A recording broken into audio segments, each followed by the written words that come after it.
Hello and welcome back. I'm Ashley. And I'm Ricky. And welcome to Crime Salad. To wrap up the 2025 year, we are leaning into some weird history and ending the year with a bang. Boom.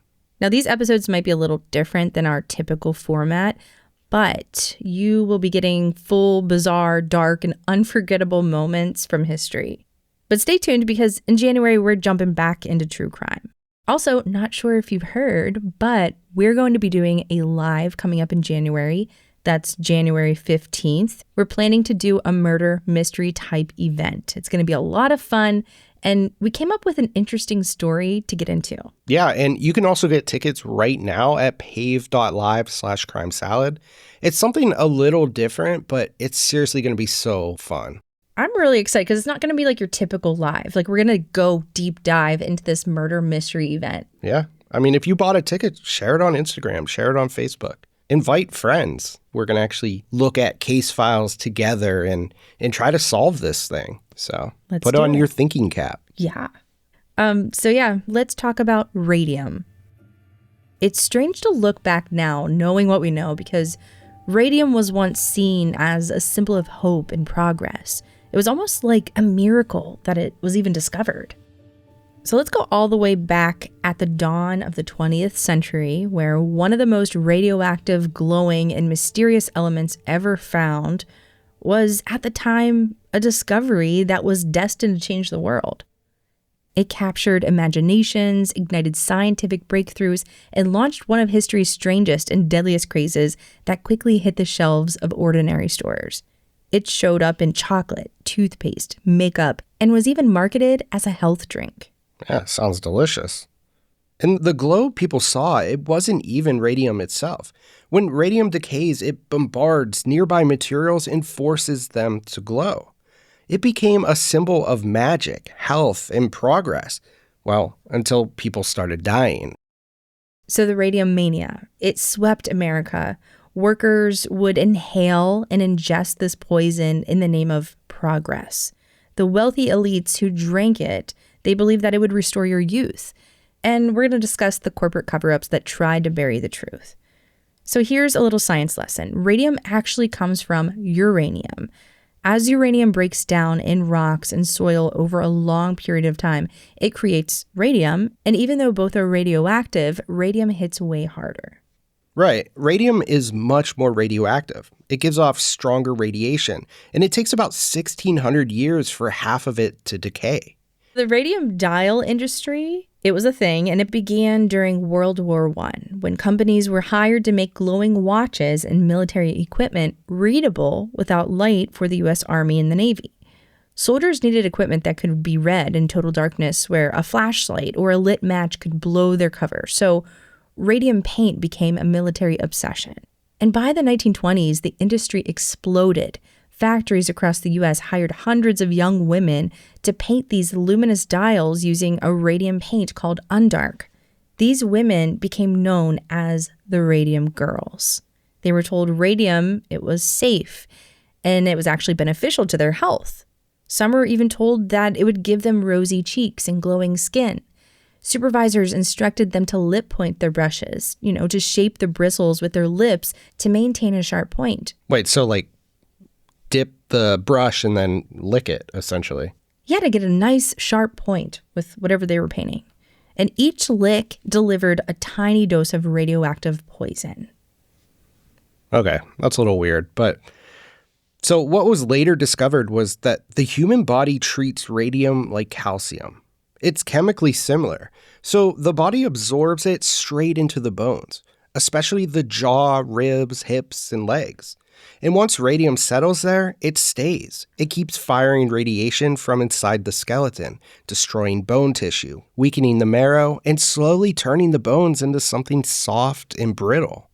And it's crazy that these women were, ingesting this, breathing it in, and had no clue. Yeah, they were told it was safe. Yeah. They had no clue that it was literally deteriorating their skeletal, their whole body, their bones. And we'll go into examples of that, of how bad it really mangled them. Yeah. And It was actually their jaws that were first to crumble because every time they would lip point, they were delivering radiation directly to the bones closest to their mouths. And the radium, it just built up until the bone simply disintegrated. And at first, as you can imagine, the job felt glamorous. The girls would leave work with glowing dust in their hair and on their clothes. Some even painted their nails or their teeth with luminous paint for fun. But soon, the glow signaled something far darker. Many workers developed anemia, bone pain, tooth loss, and spontaneous fractures. One woman, Molly Maja, visited a dentist because she had a toothache, and when he pulled the tooth, part of her jawbone came with it. Ugh. Her entire lower jaw fell out before she died at the age of 26. Now here's the interesting part. Her official cause of death was listed as syphilis, a sexually transmitted infection. And Molly was not the only one. Many of women's death certificates were quietly altered to list syphilis, anemia, or gastrointestinal problems instead of radium poisoning. It was a deliberate effort to basically smear their reputations, silence their families, and protect the corporation. Their suffering was turned into a moral accusation, not a medical truth. Yeah, I mean, they were dying from radiation that was destroying them from the inside. And the official records lied to cover it up. So as radium accumulated in their bones, the damage spread. Some women's legs snapped while they were walking. Hips collapsed without warning. Spines weakened or curved. Their bone marrow was so damaged they became severely anemic and unable to fight infection. Their skeletons were literally dissolving. Yeah, and the horror of it all is hard to imagine. I mean, these were young, healthy women whose bones just suddenly behaved like brittle chalk. Like snap. Snap, crackle, pop. Another painter named Grace Fryer noticed that her jaw was weakening in 1922. Her bones were so hollow and porous that they resembled moth-eaten fabric. Doctors did not understand what they were actually seeing until more workers came forward with the same horrifying symptoms. And to investigate, U.S. Radium hired a Columbia University doctor who declared the women perfectly healthy. Only later did the public learn that he was secretly working for the company. And when the company hired Harvard physiologist Cecil Drinker for an independent assessment, his report exposed catastrophic workplace conditions. U.S. Radium altered his findings, submitted a fake version to regulators, and claimed that everything was fine. And that level of corruption is staggering. It really is. And when more women fell ill, attorney Raymond Berry filed suit on behalf of Grace Fryer and 4 other workers in 1927. The press called them the Radium Girls, and their health was failing fast. By the first court appearance, none could raise their arms to take the oath. And U.S. Radium's strategy was to delay. Journalist Walter Lippmann condemned the delays in a scathing editorial writing, saying, quote, "There is no possible excuse for such delay. The women are dying. This is a heartless proceeding. It is unmanly, unjust, and cruel. This case calls for simple, quick, direct justice." And that quote still hits hard. I mean, these women, they were fighting for survival, and the company tried to stall them out. Basically, it was a waiting game for them. Make them wait long enough and they'll just disappear, die. Dissolve. And in 1928, the lawsuit settled. Each woman received $10,000, medical expenses, and a $600 yearly pension. Most were too sick to even live long enough to collect more than a payment or two. But the case, it changed workplace safety forever and exposed corporate deception on a national scale.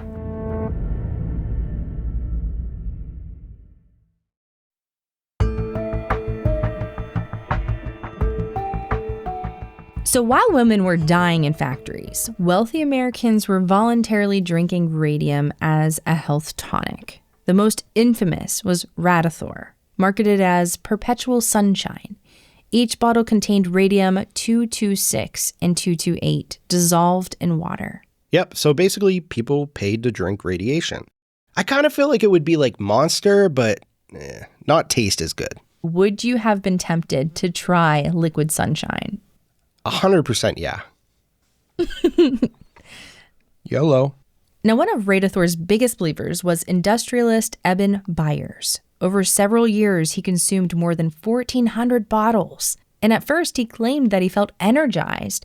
But by 1932, doctors described his condition as holes forming in the skull. His jaw broke apart, his bones crumbled. A famous Wall Street Journal report said the radium water worked fine until his jaw came off. Yeah, good reporting. And even decades after his death, his remains were radioactive enough to trigger Geiger counters, which is an instrument that is used to detect and measure levels of radiation. And that's a lot of radiation. And his case finally woke the government up. It pushed the United States to strengthen early FDA enforcement and cut down on medical quack products.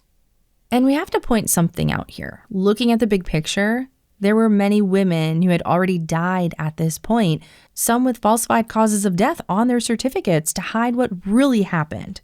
Their bones were crumbling, their jaws were disintegrating, and no one in power stepped in. But when a wealthy man suffered the same fate, suddenly the danger of radium became a national concern. Stomp the brakes! It shows a lot about who society chose to believe back in the 1920s. And Radithor, it wasn't the only product. Tens of thousands of American homes purchased a device called the Revigator. It was a ceramic crock that was lined with uranium and radium ore, and you would fill it with water overnight. And by morning, it was infused with trace radium, radon gas, and heavy metals. And families drank this water daily, believing that it boosted vitality. They were literally sipping arsenic, lead, and radium at the dinner table, and people thought that it was healthy. And the radium fat, it stretched into cosmetics, butter, toothpaste, children's toys, even glow-in-the-dark clothing for performances. Anything that could glow became fashionable. It was marketed as modern, scientific, glamorous. It's for smart people. And also, I think we left out deadly. But if you looked at the ads at the time, you would have thought radium was a miracle beauty ingredient. Magazines showed women brushing glowing powder across their cheeks, a bright, youthful complexion.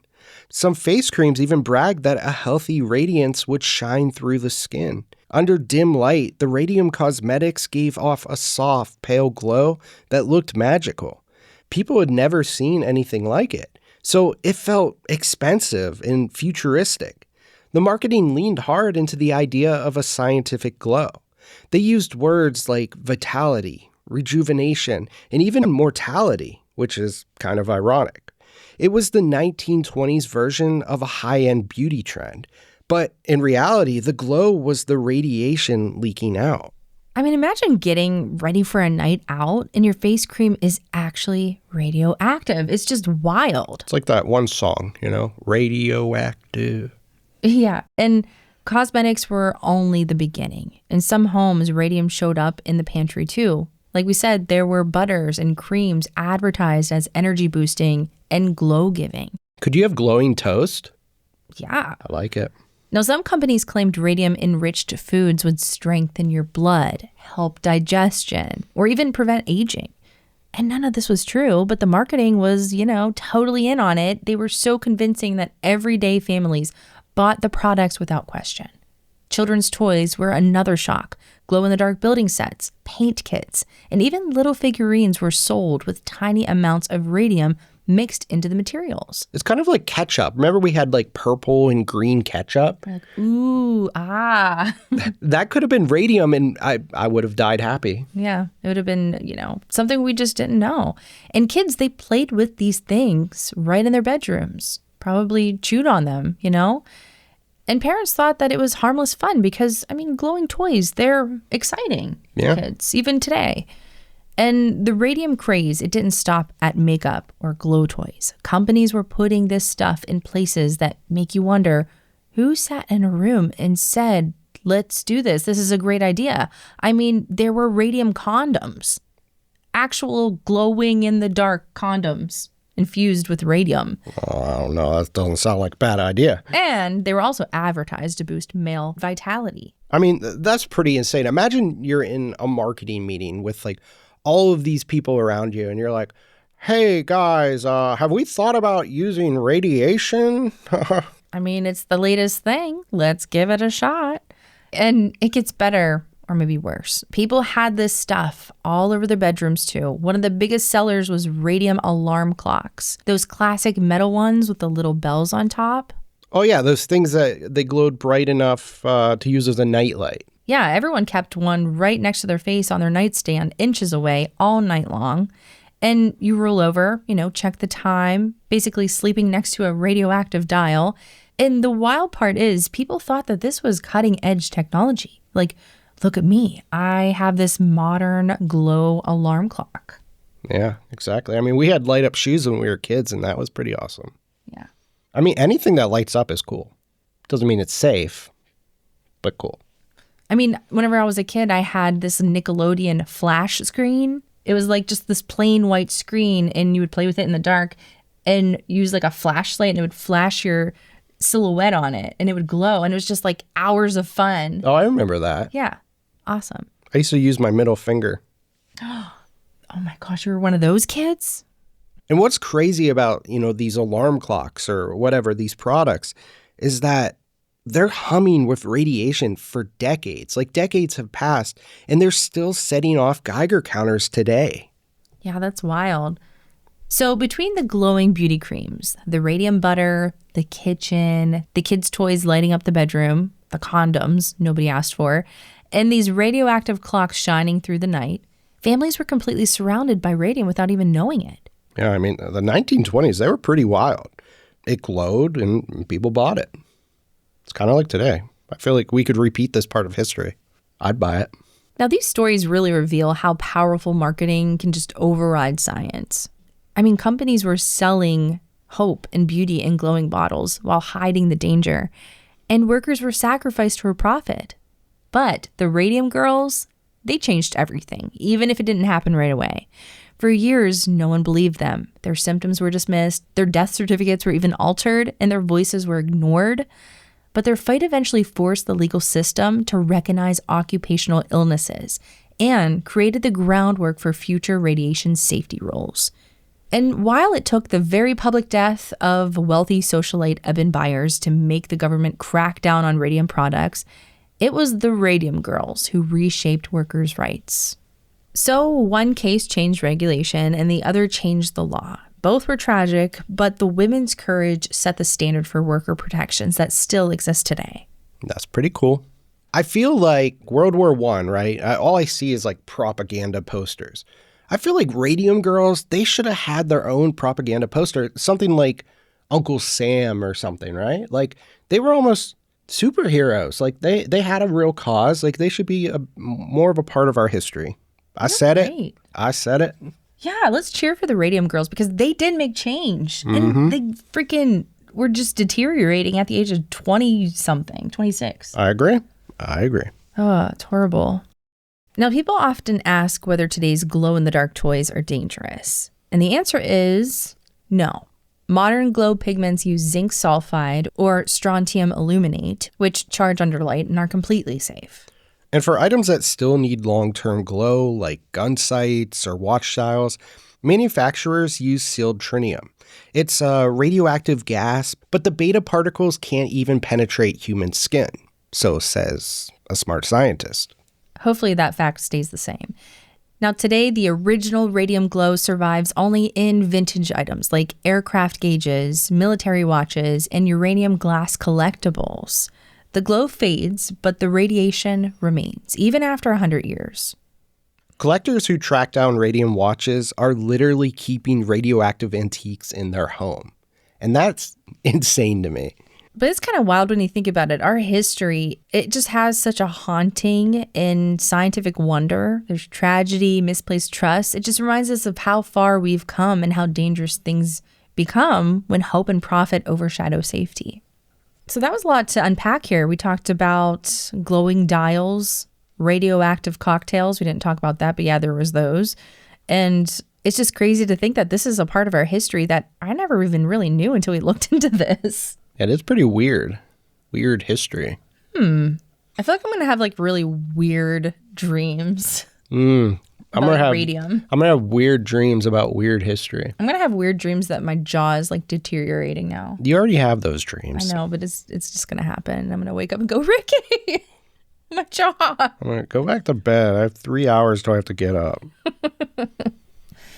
But if you like history and you like it weird, this is something that we're going to turn into a full show eventually. So right now we're kind of just doing it as a segment, but yeah, hopefully it becomes its own show and you can follow us over in a other place.